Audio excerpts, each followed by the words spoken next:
ကျွန်တော်ဒီပွဲဟာဒီနိုင်တဲ့အသင်းတွေနေရာ LOD ကိုတော့ကျွန်တော်တို့ဒါ system ကိုတော့စတင်ပြီးတော့ဝင်ရောက်ခွင့်ရရှိမှဖြစ်တယ်လို့မျိုးပဲဒါရှုံးနေတဲ့အသင်းတွေနေရတော့ပြိုင်ပွဲတွေလုံးဝနှုတ်ဆက်ထွက်ခွာမှာတော့မဟုတ်ဘူးလုံးဝ less chance အနေနဲ့ကျွန်တော်တသင်းခေါ်မဲ့နေတာတစ်ခုပါပေါ့ဒီတစ်ခေါက်မှာရှုံးသွားတဲ့6သင်းတွေကနေပြီးတော့အကောင်းဆုံး3သင်းကိုပြန်လည်ရွေးချယ်ပြီးတော့ကျွန်တော်ရရှိနေတဲ့တသင်းနဲ့အတူဒါနောက်ထပ်တစ်ဆင့်မှာတော့ဒါရွေးချယ်သွားမှာဖြစ်ပါတယ်ဟုတ်ပါတယ်เนาะအဲ့တော့ပြီးရခါမှာလဲဒါ LOD player cup လေးပေါ့เนาะအဲ့တော့အားလုံးပဲဒါဝယ်ပြီးကြရတာပေါ့เนาะဒီညနေမှာဆိုလို့ရှိရင်ဒါစတင်ရောက်ကြတော့မှာဖြစ်တယ်အဲ့တော့အသေးစိတ်ကိုတော့ကျွန်တော်ဒီ LOD page မှာတွားရောက်ပြီးတော့စုံစမ်းမေးမြန်းနိုင်ပါတယ်ဟုတ်ပါတယ်เนาะကျွန်တော်တို့ဒါ LOD player cup လေးတွေကိုလည်းပဲဒါတော့ LOD page မှာတွားရောက်ပြီးတော့ဒါဝယ်လို့ရပါတယ်အဲ့တော့ဒီကက်ကလေးတွေကိုရှင်းပြမယ်ဆိုတော့ဒါတော့ကျွန်တော်တို့ normal cat 4ကက်နဲ့ golden cat တစ်ကက်ပါဝင်ပါပေါ့နော်အဲ့တော့ဒါတစ်ထုပ်ကိုလည်းပဲဒါဒီကတောင်းပွဲဝင်းကျင်လေးပဲရှိရဆိုတော့ဒါဘာဖြစ်ဒါကိုကြိုက်တဲ့ player ကက်ကလေးဝယ်ပြီးတော့စူးပြည့်တဲ့ထဲမှာလည်းပါတယ်ဗျဟုတ်တယ်ပြီးရခါမှာလည်းဒါပြန် trade လို့ရပြီ first blood စာပြီးတော့ဘေးလိုက်ရပြီဒီဘက်မှာ join set down ဝိုင်းတော့မထောက်မချောင်းမတက်ပြီးတော့ပဲဒီတော်တော်လေးကိုရအဓိကအားလေးမှာအဲ့ game ရဲ့အဲ့ rubber ပြင်းနေတဲ့အချိန်မှာအရင်တွတ်ရှုံးလို့မရတာလေးကနည်းနည်းဆိုရ rate ရမှာလည်း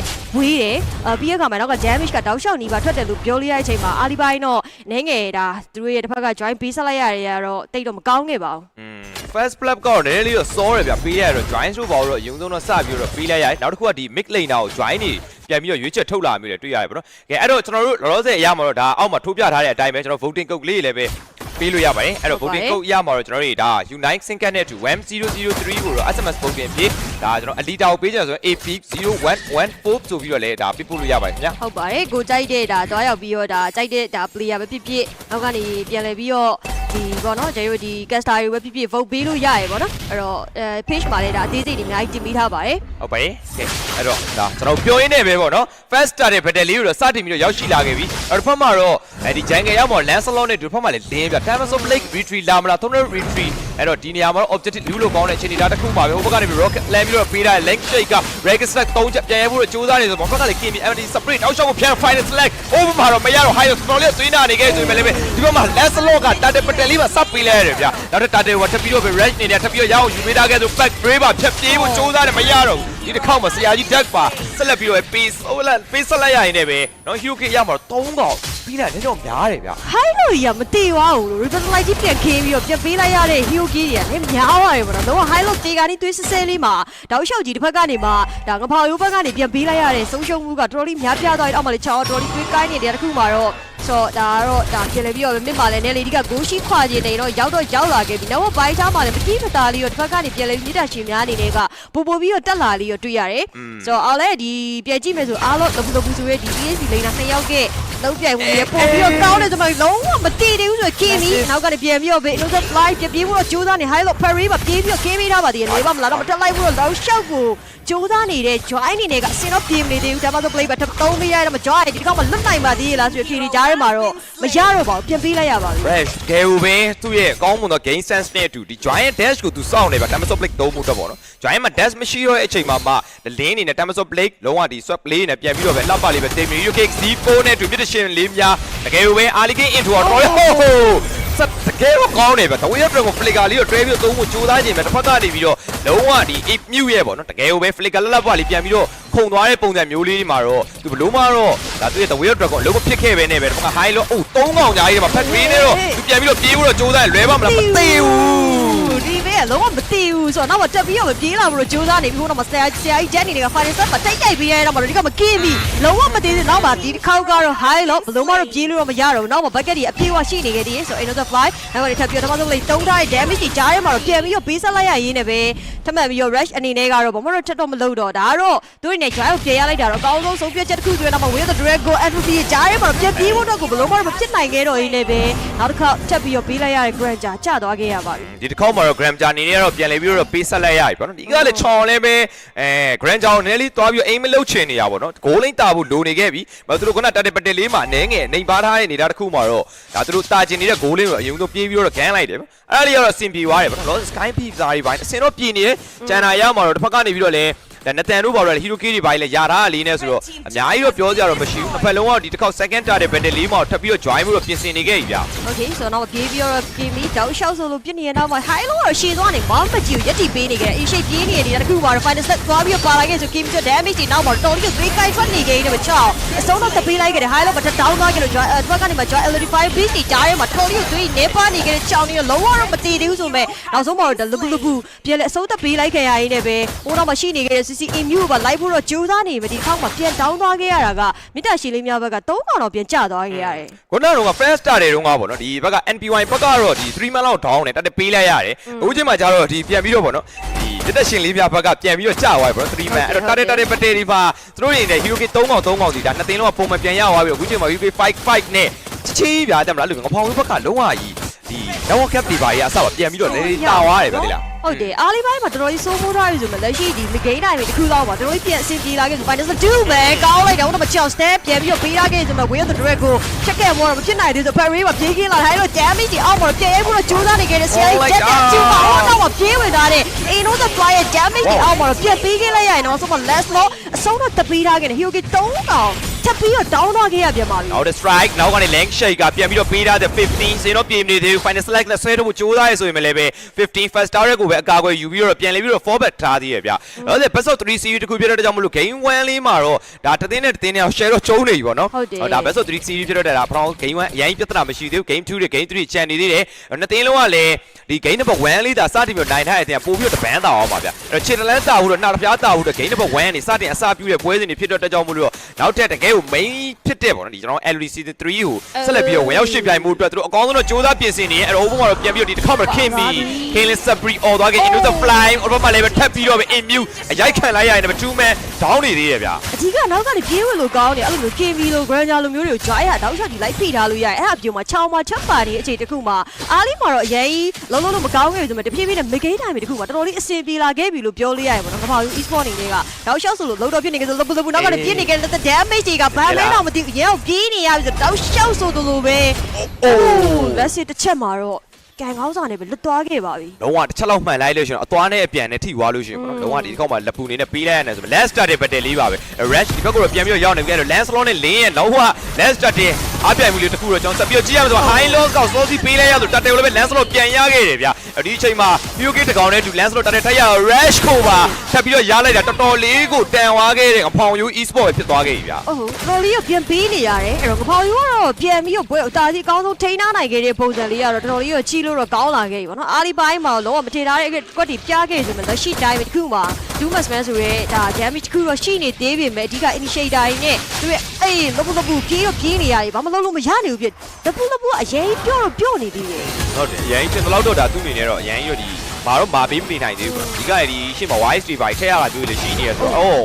့ဘက်က gram jar damage တက်ဆုနတာတော်တော်လေးကို damage ကတော့များနေခဲ့ပြီအဲ့တော့ CC immune ဒီနောက်ပိုင်းကျတော့သူ့ရဲ့ဒီ Jackson နဲ့တား Ripsu 6ချက်တွေကိုတော့ကျွန်တော်ဆက်ပြီးတော့ကြည့်ရမယ်။ဘက်ကနတန်ပြစ်နေတဲ့ damage ကလည်းပဲတော်တော်လေးကိုလုံလောက်မှုရှိနေခဲ့ပြီ။3နဲ့ rare ဆိုပေမဲ့ Excrucian တန်ပြတော့မှလည်း final 3 man ပြန်ရိုက်ဖို့ကြိုးစားနေဆိုပေမဲ့လွယ်တော့မလွယ်ဘူး။ set ဒီတစ်ခေါက်ပြန်ပြီးတော့တင်ရတယ် air bomb ပါ။ play ကလည်း CC immune ချက်ချင်းပြန်ပြီးတော့ရှောင်းလာနိုင်ခဲ့ပြီးတော့ပဲချောင်းပါပြန်လဲတင်ရတယ်ဆိုပေမဲ့အဲ့တော့ဆရာကြီး tap ကိုပါ CC immune ဆက်လက်ပြီးတော့တင်ပိုက်နေခဲ့တယ်ပဲ mid ပါကျန်နေသေးတယ်။နောက်မှာနတန်ကပြောဝင်လဲ dash တင်ဆွဲတယ်3နဲ့ row Excrucian လာတဲ့ Lancelot တကယ်ကိုပဲကောင်းကောင်းမဆုံးသက်နေခဲ့တယ်။တော့ back green နဲ့တူပဲ high lows ကပါတက်ပြီးတော့ထိန်းပေးထားနေခဲ့တယ်။နောက်မှာတော့ကျန်နေခဲ့တဲ့နတန်ဝလင်းနေနဲ့ပြန်လဲအဆုံးသက်ပေးခဲ့ပြီးတော့ပဲ Hero Key တွေကတော့2 for 2ပြန်ဒီနားလေးမှာပြန် trade လိုက်ရသေးတယ်ဗျာဒီတော်တော်လေးကိုကြည့် Alert 5 beast တက်ပြီးတော့ honor တွေ innocent fly ပြေးဖို့တော့ကတော့ရိုင်းတော့လွဲမနေခဲ့ဘူးဆိုတော့လုံးဝ CCMU ရဲ့လက်ကအရမ်းမြန်တယ်လို့ပြောလဲသူ flicker နဲ့ရှောင်းသွားနှစ်ခါရှိပြီပေါ့နော်ဒီ real the drag ကိုတော်တော်လေးလဲလှပါတယ်ဆိုတော့နောက်မှလည်းပြန်ပြီးတော့ဒါ Hero Key တွေသူချကိုချနဲ့ battle fight ကတော်တော်မြင်နေရပါတယ်အဲ့တော့လက်ရှိမှာတော့ first tower တွေပါရတော့ပေးထားခြင်းတော့ရှိမနေသေးဘူးအဲ့တော့ easy လေးပဲဒါမြစ်တာရှင်တွေများအကောင်းဆုံးပုံစံနဲ့သူတိမ်းပြီးတော့စော့နေသေးတယ် late game မှာထွက်လာမယ်သူတို့စီကထွက်လာမယ်ဒီ KB damage နဲ့ CCMU စီကထွက်လာမယ် damage နှစ်ခုရဲ့အောက် damage ကလည်းမှန်တိုင်းပြောတော့တော်တော်လေးရောကြောက်ဖို့တော့ကောင်းနေပေါ့နော်ဒါပေမဲ့တတိထားမှာဒီကအချောင်းခုနကကြာနတန်ဆိုလို့ရှိရင်လုံးဝ attack ပေါ့နော်ဒါပေမဲ့တစ်ခါကလင်း damage of blade တွေပိုင်းနဲ့ခေါင်းနဲ့ကြာတယ်ဒီမှာစင်မပြေဘူးတကယ်ပြင်းနေတာဗျဒီကအဲ့ Granger နေဖို့အတွက်ကလေနေရအရန်ပြောင်းနေရဗျ Lancelot join ချောင်းဆိုတော့သူ တို့ဝင်အိမ်မဲ့ဟီးရိုးရအရန်များနေအဲ့တော့ make a fast တော့အခုဒီမပေးရသေးဘူး high low ပါ Perry ပါတက်ပြီး Kena 50နောက်က Rex Select ပြန်ရဲမှုကြိုးစားနေချင်တယ်မှာ Rex 3ကျန်နောက်က high low reverse လိုက် Perry နဲ့သူရတော်တော်လေးကိုပြန်ပြည့်နေတဲ့နေတာတခုမှာတော့ပြတ်တော့မပြတ်သွားဘူးဗျလပူကလည်းတောက်လျှောက်အပြေးလွှားတော့အရန်တော်ရလို့ပြောလို့ရတယ်ဒီသွေးတစ်စက်နဲ့နှစ်ခါရှိသွားပြီအကောင်းဆုံးပြပြေးထွက်သွားနိုင်ခဲ့ရကျွန်တော်မချောင်းဝေးတဲ့ Dragon High လို့ပြပြတော့ကဲမိတာဆိုဒီပေါ်တောင်းသွားခဲ့ပြီ4 5လောက်ကြာတော့ပြတ်ထွက်ဖို့ဆိုတော့လောကတော့မပြစ်နိုင်တော့ဘူးအဲ့တော့ High လို့စပြီးဘေးရနေတဲ့တခုမှာတော့မလောကလည်း support နေတော့ပြေးပြီးတော့ရောက်လာခဲ့ပါသေးရဲ့ဆိုရင် final set တွေကြားထဲမှာချက်ပြီးတော့ Miss Jama the Blake ချက်ပြီးတော့ပေးထားပါသေးတယ်ဒါပေမဲ့ဘာမှလုပ်လို့မရတော့ကောင်းကောင်းရွနားလေတော့အချင်းကြီးကြားထဲမှာပြပြေးဖို့ချိန်ကောင်းရောက်လာခဲ့မယ်Kimi လုံးရောက်ယူသွားခဲ့တယ်ဟိုတော့လပူကပြန်ပြီးတော့ပေးရတော့မစစ်စစ်လေးမှာတကောင်တော့ပါဆယ်ဆွဲချင်ပေမဲ့လည်းမရတော့သူကထပ်ပေးလိုက်ရတယ်လင်းလုံးဝယူဖို့မလွယ်တော့တဲ့ဒီလော့ပတင်မှာကျွန်တော်တေချာဝိုင်းငပောင်ရုပ်ဘက်ကလုံးဝရပြီလို့အပိုင်တွေးထားတဲ့လော့ပေါ့နော်ဒါပေမဲ့ Kimi ရဲ့ damage တစ်ချက်မှာပြန်ပြီးပေးလိုက်ရတယ်ဗျအဲ့တော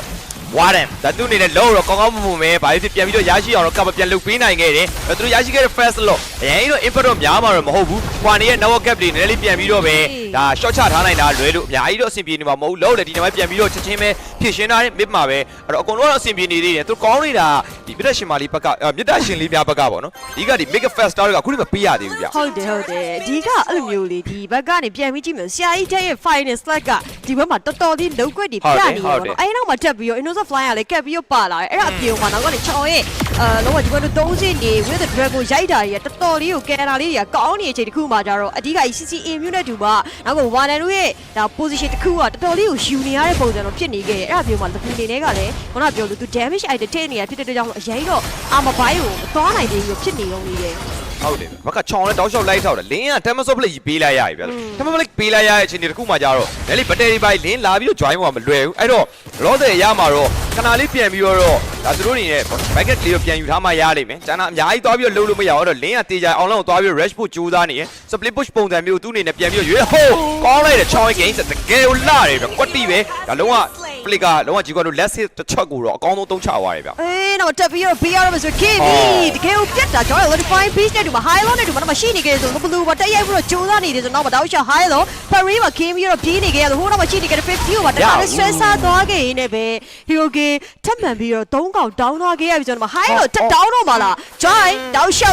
့ဆိုနောက်ဆုံး2ချက်လောက်သာဆွဲခွင့်ရရင်တော့ပြတ်သွားတယ်သူကနောက်မှပြန်ပြီးတော့ပဲ CCA မျိုးရဲ့ damage ရှောင်းမှာတော့သူကပြတ်ပေးလိုက်ရဒါတော့နည်းနည်းလေးတော့လောဘကြီးသွားတယ်လို့ခံစားရတယ်ဗျဒီကတော့ joins နေနဲ့ဒီ high lows ကိုအရင်သွားပြီးလိုချင်လိုက်တာသူ့ရဲ့အမားတစ်ခုလို့ပဲပြန်ပြီးတော့ပြောရမယ်ကောင်းလိုက်တယ်ချောင်းတကယ်ကိုလုံးကွက်တွေပြနေရဗျချောင်းတို့ပြီးတော့ကျွန်တော်တို့ဒီပွဲမှာထပ်ပြီးဆရာကြီး tag ရဲ့တကယ်ကို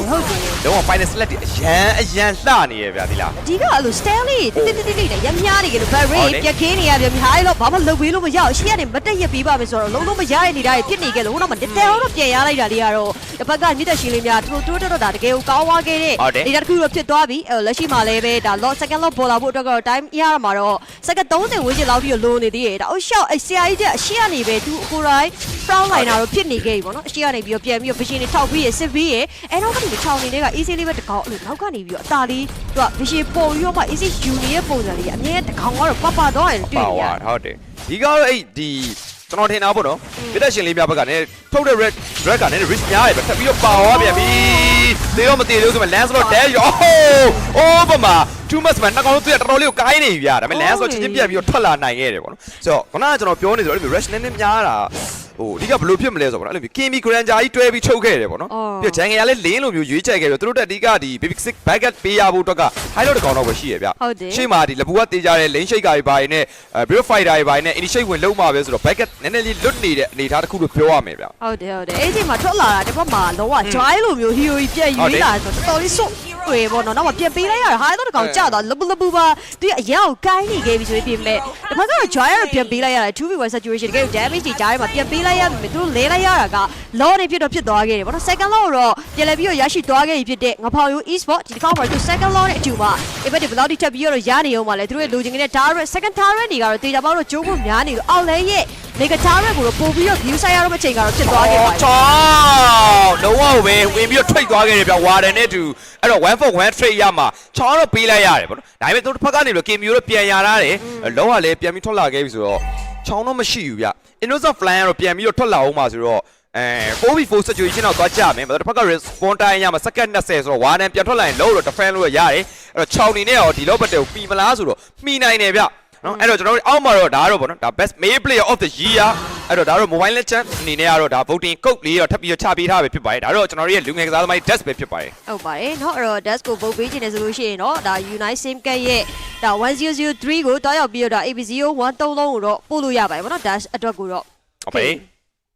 ီကဲအဲ့တော့ကျွန်တော်တို့ရဲ့ဗောနော်ဒီတစ်ခေါက် second lob လေးကိုတော့ဒီဘက်က prediction လေးများဘယ်လိုများပြန်ပြီးတော့ defend မှာလဲတက်ပြီးတော့ကြည့်ရင်ဒီအဲ့တော့ Thunder Rook Lancelot damage ကလည်းမထင်ဆိုတော်တော်လေးတော့ထွက်တယ်ဗျာ Thunder Rook Exclusion မှာနေတရားရဲ့တစ်ဖက်ကနေတော့ဒီ Gram Jari KB ကတန်းပြီးတော့ပြတ်သွားနိုင်တဲ့အနေအထားတစ်ခုရှိရဲအဲ့လောတော့ Mega Tower တွေပိုက်ပြီးတော့အရိုက်မခံအောင်တန်းပြီးတော့ပဲဒါသူဖြစ်ရှင်းပေးခဲ့သေးတယ် Final Slap တော့လွဲသွားဟေး Benches မှာပဲ Flick နဲ့ပြန်ထွက်လာတဲ့ Pilot နောက်ကနေ Perry ခါရတန်းပြီးတော့ခင်းရတယ်အောင်လဲ Mega Tower ကိုပဲဒါနှစ်ယောက်လောက်ပေါင်းပြီးတော့တန်းတော့ရိုက်သွားခဲ့ကြီးဗျာ နောက်တော့ရှောက်ကိုဖြစ်နေ KB damage ကြီးကြတော့ Lancelot ဘလို့လုံးလုံးမရအောင်ဖြစ်နေကြတော့ရှောက်ကိုပြေးနေခဲ့ရတယ်ပဲတကောင်ပြန်ရသွားခဲ့ဟိုတော့ budget နဲ့ပြန်ပြီးတော့ပေးလိုက်ရပြီ KB တောင်းသွားခဲ့တယ်ဆိုတော့ဟိုမှာပြီးနှစ်ကောင်တော့ပြန်စားသွားကြတော့မှချယ်ရီခဲ့တာတယောက်တည်းတော့သူနောက်ကနေမနဲ့တက်အဲ့တော့ရှိမှာလင်းရှိရနောက်မှာ Granger ရှိရအဲ့တော့ဒါပေမဲ့သူတို့အရင်တော့မလုပ်တော့နောက်က Creamy ကိုပြန်ရှင်းချင်နေရလားပေါ့နော်တစ်ဖက်ကနေမှလင်း record ပြတ်ထောက်သွားခဲ့တယ်ဆိုတော့ကြံနေရောက်တယောက်တည်းတာပဲဒါပေမဲ့သူတို့ယူတော့မယူသွားခဲ့ဘူး လုံးဝယူမထင်ထားတဲ့အနေထားတစ်ခုပါပေါ့နော် attacking ရဲ့ချက်ချင်းပြန်ပြီးတော့ပုံမှန်လောက်ထိပြန်တောင်းသွားအရန်များတယ်အဲ့လိုအမှားပြောနောက်တစ်ချိန်ထပ်ပြီးတော့ဖြစ်လို့မရဘူးဗျတကယ်လို့သာငဖောင်း e-sport အနေနဲ့သူတို့နောက်တစ်ချိန်သာထပ်ပြီးတော့ဒီပုံစံအတိုင်းအမှားကိုထပ်ပြီးတော့ကျူးလွန်ခဲ့မိမယ်ဆိုရင်တရားသူဒီပွဲမှာခံပြန်ပေးရမှာဗျခုနကဒါသူတို့လောရထားတဲ့အချိန်ဒီဒါလုံးဝပေါ့နော်ဒီ super mania wave တွေပါနေတဲ့အချိန်မို့သာသူကန်ကောင်းသွားတယ်နောက်ပြီးပွဲကစားခြင်းရမှာလဲ response time ရမှာထင်သလောက်ကြီးဟိုကြာမနေသေးတာမျိုးလေးဒါနည်းနည်းကန်ကောင်းသွားတယ်လို့ပြောရမှာဒါပေမဲ့ဒီလိုပုံစံမျိုးနောက်တစ်ချိန်သူထပ်ပြီးတော့မှားခဲ့မယ်ဆိုရင်ပွဲကချက်ချင်းပြန်ပြီးတော့ပြောင်းပြန်လန်သွားနိုင်တယ်ပေါ့နော် ဟုတ်တယ်ဒီကအဲ့လိုမျိုးခုနကကျွန်တော်ပြောလို့မျိုးပေါ့နော်လေဂိမ်းမှာအဲ့လိုမျိုးတေချာပေါ့ဒီတကောင်လောက်ဖြတ်ဖို့အတွက်တော့သူတို့ရဲ့ draft တွေအရန်လှတယ်တစ်ဖက်ကနေမှဒါငဖောင်ဝှထုတ်တာ draft တွေအရန်လှတယ်ဒါပေမဲ့ဒီချိန်မှာအဲ့ CCA မြို့ရဲ့ဝါတာရဲ့မဖမ်းနိုင်ဘူးမထိန်းနိုင်ဘူးဆိုလို့ရှိရင်တော့ရှေ့မှာမတက်ကြီးရပေးနေ high low ကိုကပြီးတော့တောက်လျှောက်ကြီးကိုတဲပြီးတော့ဖြစ်နေမဲ့ high rate damage တစ်ခုတော့သူတို့ခံတော့ခံရမှာပဲအဲ့ရထွက်လာတဲ့ output damage ကအရန်ကိုများပါတယ်ပေါ့နော်ဆိုတော့ဒီချိန်မှာ Granger သုံးမဟုတ် Gamey အဲ့လိုမျိုးတော်တော်လေး position နေရာတစ်ခုကောင်းကောင်းလေးယူထားနိုင်မှုအတွက်ကလည်းမိသားရှင်လေးများအတွက်ကတော်တော်အရေးကြီးနေတဲ့ပုံစံတစ်ခုတော့ဖြစ်နေပါပြီဒီတစ်ခေါက် set low ပေါ့နော် set low ကတော့တကယ်ကိုနှစ်သိန်းလုံးအတွက်တကယ် focus ကတော့မဲ့ low ပဲအဲ့တော့ဒီ low ကိုကတော့ရချင်မှာပဲဆိုရင်တော့ high low ကို parade တော့တောင်းထားရပြီအဲ့တော့ join က fine ပြီးဆိုမှလိုက်ပြီးတော့နင်းတာဟိုဘက်လိုင်းမှာလည်းပဲတခါလည်းပဲပြန်ကျုံးဖို့စောင့်နေခဲ့တဲ့နောက်မှာပဲပြန်ပြေးလာရပြီဟိုဘက်မှာလည်းပဲမရတော့ဘူးဆရာကြီးတက်ခေါင်းရှော့ကိုပြန်မောလာတယ်ပဲ explosive flying လဲပြတော့တော်လေးကိုကိုင်းသွားခဲ့ဆိုဟိုဘက်နှစ်တန်းတော့ခိုးလုံနေဒါပေမဲ့ set နေပြန်ပြီးတော့စောင့်ဝေးတယ် the way drag ကိုမရအောင်ချက်ချင်းဆိုတော့ high low တိတ်ပြခေါ်တယ် immortal ရှိ revive မှာထပ်ပြီးတော့ကင်းထားသေးတယ်ဆိုရင်နောက်မှာ graduate ပေးနေ damage တွေနောက်ကနေပြီးတော့ Lancelot dash တွေပြန်ဆွဲလို့ဒီကနေ့ပြန်ပစ်ထားခဲ့ 5v5 but situation တစ်ခုကိုထပ်ပြီးတော့ရင်ဆိုင်နေပါသေးတယ်တောက်လျှောက်ကိုပြန်ပြီးဆွဲခေါ်ထားတဲ့ဆွဲတွေဒါတစ်ခုမှ50ရှေ့ကနေပြေးပြီးတော့ကြိုးစားနေနောက်မှာလိမ့်ရှိတ်ကစတန်ရိုက်ပြီးတော့လုံးနေခဲ့ပြီးနောက်ပြန်ပြီးတော့ဘေး Brave Fighter 5ချက်ကျန်တော့ကျန်နေသေးရဲ့ဆိုတော့ လောကတော့ထပ်ပန်ပြီးတော့ပဲတစ်ဖက်ကနေမှာကပောင်ယူ e-sport တွေရရှိသွားခဲ့လို့ပြန်ပေးလိုက်ရလပူနောက်မှာ stand A ပုံထပ်တင်ပေးထားခဲ့ဆိုရ6ဘာဆက်လုံးပါလဲနောက်မှာပြေးလိုက်ပါလားလုံးဝလည်းထွက်လာတော့မယ်ကြားငင်ပါတယ်အဲ့တော့ဒီလောကတော့ပြန်ပြီးတော့တစ်ဖက်ကာဖို့တော့လိုနေသေးလို့ပဲအောင်လဲမေဂါကြီးကလည်းပေါက်နေသေးတယ်ဒါတစ်ခုမှမိတာရှင်လေးများစိတ်တိုင်းကျတော့ပြေးတက်လို့တော့မရတော့ဘူးချောင်းကတော့ flick ကတော့ပေးလိုက်ရပြီအဲ့တော့ဒီ lob နဲ့ပွဲအပ်မှုတော့ချောင်းမ flick ကတော့ရှိမနေတော့ဘူးပေါ့နော်အဲ့လေနေလေးနှမျိုးကိုကောင်းချောင်းမအေး ignore supply သူကတော်နေပါဝိုင်းနေတာတခုပဲဗျအဲ့တော့နောက်ကနေ time to play ပြန်ပြီးသုံးလိုက်တဲ့ချက်ချင်းမဲ့ Adobe နဲ့ပြန်ပြီးပတ်ပကြိုးစားနေဆိုလင်းသွေးရတော်တော်လေးကိုနဲသွားခဲ့ပြီဗျာတောက်ရှောက်ကြီးပဲပြစ်လိုက်တဲ့ crack က Granger Gamey ပေါင်းတဲ့ damage မှာကြောက်ဘာမှမသိပါဘူးအဲ့တော့ပြေးပြီးတော့ဒါဝင်သွားခဲ့လို့ဖြစ်သွားခဲ့တယ်ဆိုတော့ Law အောက်မှာတက်ပြီးတော့လာနေခဲ့ပြီဒါပေမဲ့ဒါပြန်ကြည့်မယ်ဆိုလို့ရှိရင်တော့ 4v situation တော့ဖြစ်နေခဲ့ပြီနောက်မှာပြန်ထွက်လာဖို့တော့ကတော့ပေါ်လာခဲ့ပြီ15 level ပြန်လည်းပြီးရောက်ရှိလာခဲ့လို့ဟိုနောက်မှာ3ကိုကိုင်းပဲ immortal မှာ down သွားခဲ့ရတယ်ဒီတခါလေ AQ ရှိအချုံးပါပဲတဲပြီးတော့ပြတ်သွားခဲ့လို့နောက်တက် Gamey ထပ် down သွားခဲ့ရလို့ high လောက်မှာ down သွားတယ်တခုမှာတော့3 man down နဲ့2မှာကျန်ရှိနေသေးတဲ့လဲကိုကာဖို့တော့ဘလုံးမတော့ဖြစ်ဖို့တော့မလွယ်ကူတော့နေနေပဲ game number 1မှာတော့အဖော်ယူ e-sport တွေနဲ့ကပဲစပြီးတော့အနာရရှိသွားခဲ့ပါပြီဟုတ်